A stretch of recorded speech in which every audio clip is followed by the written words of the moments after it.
Hello, and welcome to the video portion for the SolidWorks Lab of ME123. Sweeps allow you to pull a sketch profile through space along a given path, making it useful for drawing curved shapes with interesting cross-sections. Let's start simple. Here is an elbow joint that you can make with a pair of extrudes and a revolve. Nothing too impressive, but it did take a couple of minutes to combine all the features properly. Of course, making modifications to this type of geometry can be tricky. What if we decide that instead of a rounded corner, we want a sharp one? Or if we want to change one of these straight sections to instead be an arc. The sweep feature allows you to make the initial model faster while also allowing for simpler modifications. Let me show you. The first step with a sweep is to draw your sweep path. We're going to begin by creating a new sketch on the front plane of our fresh part file. With a sweep path, we want to include edges for each section where we want it to go straight. Then we can include the arc for where there's the bend and another edge to straighten it out on the end. Next up, we can finish adding our geometric relations and apply our dimensions. So we'll make this 100 units long, set our arc to have a radius of 45, and set an angle to 35, and we're good. Now that we have our sweep path, we need to define our sweep profile in a separate sketch. You want to make sure that you draw the profile so that it properly intersects with the sweep path. So look for a point in the drawing where you can see a cross-section of the profile at true size and shape, and then you can use that to determine where you want to sketch it. For this model, we can either draw a profile on the right surface, or we can make a new reference surface at the other end point of our sweep path. I'm not one to back away from a challenge, so let's do the trickier route here, mostly because it's guaranteed to work in more circumstances, where picking the right plane would only function because we were clever with how we set up our initial sketch. First off, we need to produce a new reference plane that's based off of the endpoint of our sweep path, and then we can make it orthogonal to the sweep path by selecting the edge and making sure that we have the perpendicular option set. Now that we have our reference plane, we can begin sketching our sweep profile. Once your new sketch is open, I recommend starting by drawing your profile out in space. This is going to make it easier to bring it into position later. We can add in our dimensions, so we know that it's 30 units from the top point to the bottom, and it's 60 units from the right side to the left, and then we can orient it properly by setting the midpoint and one of the top edges to vertical.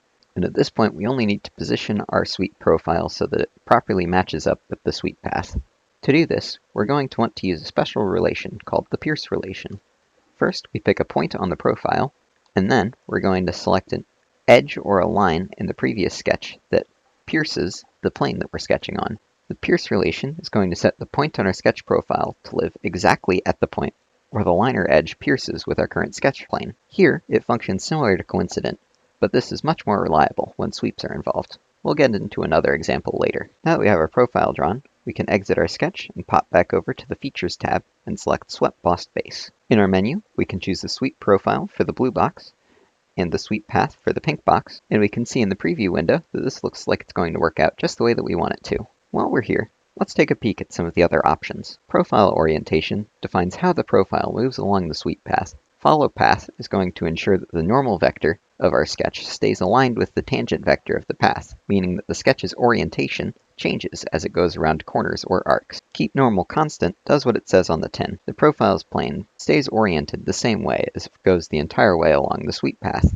In cases where the sweep path doubles back on itself, you can end up with some glitches. But if we go back into our sweep path and change the angle from 35 to say 120, we can get a bit of a better idea of what it does, as the constant normal option scrunches the profile as it goes around the corner. Next up is Profile Twist. This option allows you to spin the sweep profile as it goes along the path. It's not the most useful option, but it can produce some fun geometry. We can set it to revolutions, set this to 2, and we get something far too complex to make with simple extrudes and revolves. Anyway, that's the simplest case. What do we do when things get a bit more complicated? Let's continue the trend of modeling random things on my desk and do a tensile spring. Alright, first problem. This spring has a helix, and we can't really do an easy sketch of that in 2D, so we're going to need to introduce the helix tool.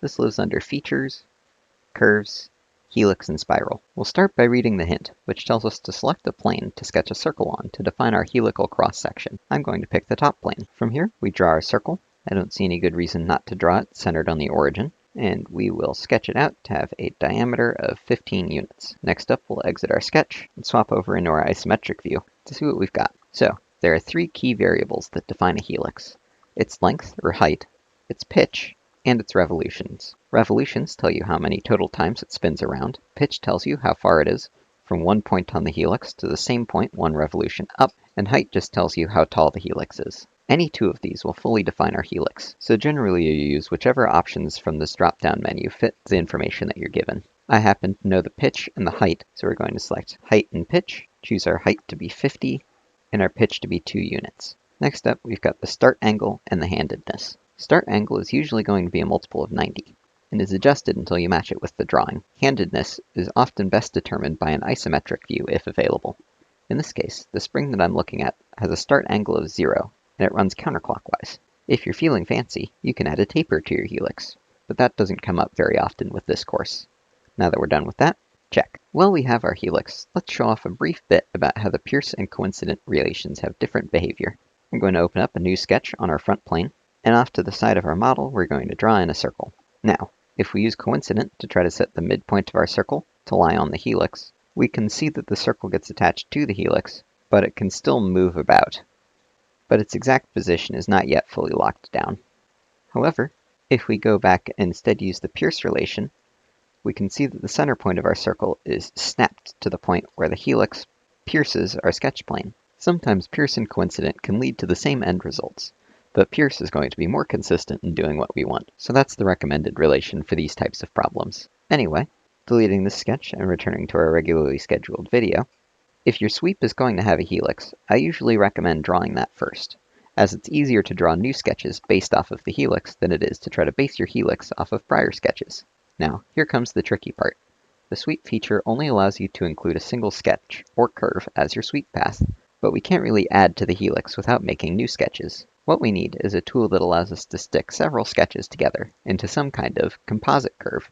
That phrase is just specific enough to probably be dropping a hint, and indeed, there is a composite curve option under the Curves dropdown on the Features tab. Composite curve does what I said it needs to do. It connects several sketches and curves into a single continuous line, allowing us to use that for our input for the sweep. The trick now is finding out how to draw these new curves. First, we're going to need a new plane to sketch on. I often recommend choosing the endpoint of your previous curve as the first input for your new plane, as this guarantees that your sweep path will be able to properly connect together. After that, we want to choose the other references to properly define the orientation of our sketch plane.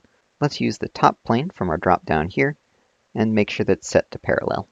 Okay, so what I want to do here is have the coil of the spring wrap around and across the diameter, and then loop back up over in a hook shape, but also have it kind of rounded at each one of these junctions. We're going to begin by opening a new sketch on this fresh plane that we've made, and drawing in the basic path, with an arc started out in the void, and then we can draw in a connective line to come off of one end of it. There we go, arc with a tangent line at the end. Should look something like that.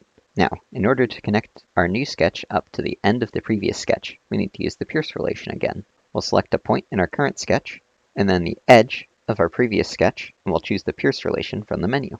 This is especially important with helices, as they don't generally play well with any of the other geometric relations. From here we can set the center point of our new arc to be vertical with the starting point of it, to approximate a tangent relation. Then we can set the radius of our new arc to 2.5, and that part's good. Now, here's the tricky part. How long is our line supposed to be? We know that it's connected up with the curl for the hook, but we don't know where the hook part is going to be yet, because that has to be in a different sketch. For now, I'm just going to turn this edge into a construction line, and have it pass through the origin, since that's the general orientation that we know it's going to have. With composite curves, straight lines can often be included in one of several different sketch portions. If you don't have enough information to determine where it should be in one sketch, consider if a different sketch might work better. Okay, so at this point we have to leave this sketch and start up a new one. We're going to begin with a new reference plane. As per usual, it was mentioned that reference plane should be defined using at least one point from the previous sketch. Then from here we can use the other point of our construction line and our origin to define the plane with 3 points. From here we're going to open up a new sketch on our brand new plane and take a closer look to see what it is that we've got. Now, we want a horizontal line that's going to connect with a tangent arc that goes up 90 degrees, and then a larger arc that curls the rest of the way around the object. Something like this. From here we can go about adding some of our geometric relations. Apply some dimensions. Let's set this one to a radius of 2.5. Set this one up with a radius of 7.5.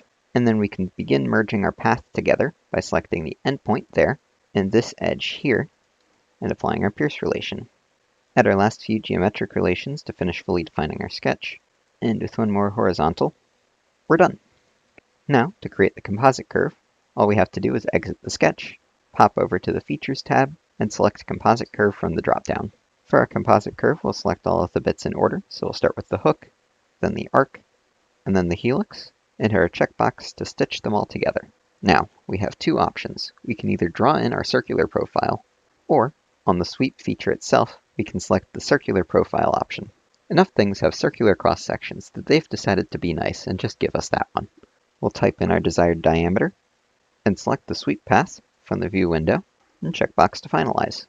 Try doing that with extrudes and revolves. Now, whenever a sweep path goes beyond a single 2D plane, you're going to need to use the composite curve trick I showed you. However, if a single sketch can hold the entire sweep path, you do not need to turn the sketch into a composite curve. There is another way to make strange curves, and that is through the Project Curve tool. Here, I have a 100 unit diameter cylinder that's 100 units tall created with a midplane extrude.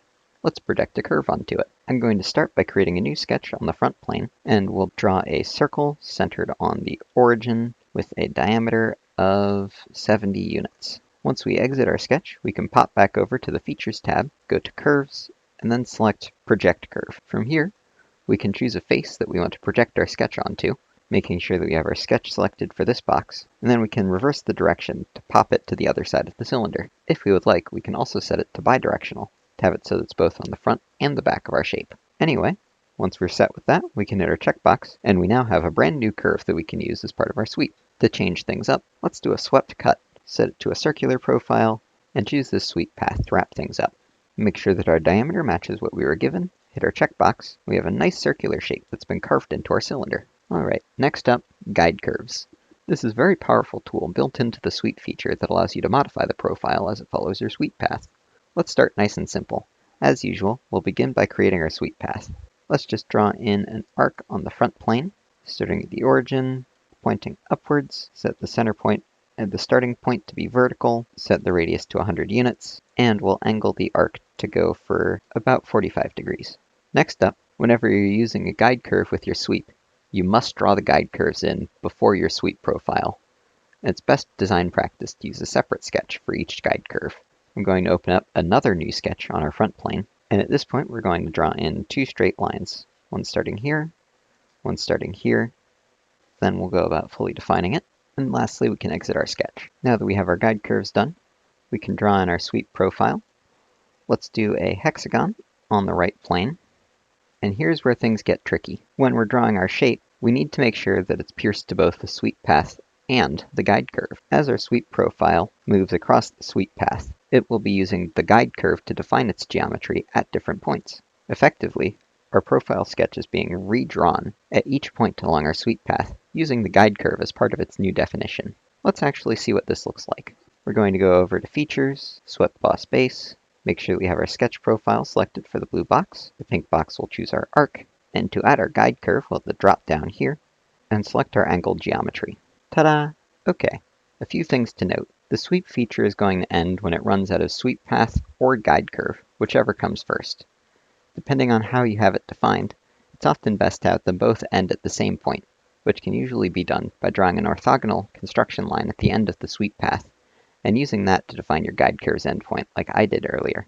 You can have multiple guide curves, so long as each curve is used to somehow define the profile. As always, experiment. Try things out, and see what kinds of strange geometry you can make. Sweeps are very powerful tools, and they can be used to make some incredibly unique geometry. I think we can leave it there for now. Thank you for your attention. We will see you again next time.